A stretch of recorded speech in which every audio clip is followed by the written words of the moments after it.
दोस्तों, क्या कोई व्यक्ति महज अपना खाना छोड़कर सरकार को अपने सामने झुका सकता है? अगर किसी व्यक्ति की मृत्यु भूख हड़ताल के दौरान हो जाती है तो क्या इसकी जिम्मेदार सरकार होती है? क्या भारत में सबसे पहली भूख हड़ताल महात्मा गांधी द्वारा की गई थी या उनसे भी पहले किसी और के द्वारा? इन तमाम प्रश्नों और दुनिया के अहिंसक अस्त्र यानी कि भूख हड़ताल के बारे में जानते हैं इस वीडियो में। दोस्तों, भारत में उपवास द्वारा विरोध की परंपरा प्राचीन काल से ही रही है। दुनिया की पहली आधुनिक राजनीतिक भूख हड़ताल ब्रिटेन की मैरियन वेलैक डनलप ने महिलाओं को मतदान का अधिकार दिलाने के आंदोलन के दौरान की थी।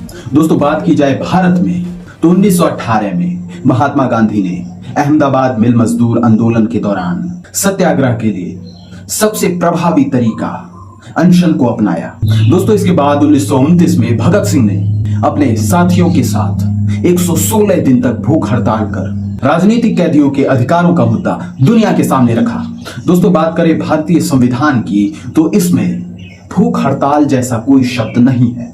आजादी के बाद भूख हड़ताल लोकतांत्रिक विरोध का एक महत्वपूर्ण माध्यम बनी रही। दोस्तों, 1958 में पोटी श्रीरामुलु ने अलग आंध्र राज्य की मांग को लेकर 58 दिन का आमरण अनशन किया, जिसके बाद उनकी मृत्यु भी हो गई और इसकी वजह से सरकार को 1953 में भाषाई आधार पर आंध्र प्रदेश राज्य का गठन करना पड़ा और 2011 में अन्ना हजारे के आंदोलन ने उनके भ्रष्टाचार विरोधी आंदोलन को राष्ट्रीय स्तर का बना दिया और लोकपाल व्यवस्था पर व्यापक बहस शुरू हो गई।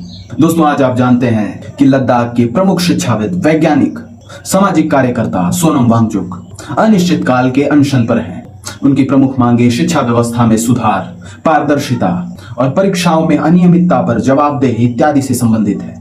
दोस्तों, बात करें दुनिया के सबसे लंबे राजनीतिक अनशनों की तो इसमें इरोम शर्मिला का नाम सामने आता है, जिन्होंने वर्ष 2000 से 2016 तक AFSPA के विरोध में आंदोलन किया। दोस्तों, अब सबसे बड़ा सवाल, यदि आंदोलन के दौरान किसी की मृत्यु हो जाती है तो उसका जिम्मेदार कौन होगा? क्या सरकार इस पर मुआवजा भी देती है? दोस्तों, भारत में ऐसा कोई सामान्य कानून नहीं है कि हर भूख हड़ताल में मृत्यु हो जाने पर उसे स्वतः मुआवजा मिले। परिस्थितियों के अनुसार पुलिस जांच, पोस्टमार्टम, मैजिस्ट्रियल या न्यायिक जांच हो सकती है। यदि अदालत आदेश दे, सरकार विशेष निर्णय ले या फिर प्रशासन की कानूनी जिम्मेदारी तय हो, तभी मुआवजे का प्रश्न उठता है। दोस्तों, अब सवाल आपसे कि क्या 21वीं सदी में भी भूख हड़ताल लोकतंत्र का सबसे प्रभावी अहिंसक हथियार रह गया है? अपनी राय कमेंट में लिखिए और अगर आप UPSC, UPPCS, SSC, railway, banking या फिर किसी अन्य प्रतियोगी परीक्षा की तैयारी कर रहे हैं तो ऐसे ही तथ्यात्मक और विश्लेषणात्मक वीडियोस के लिए हमारे इस चैनल को जरूर सब्सक्राइब करें।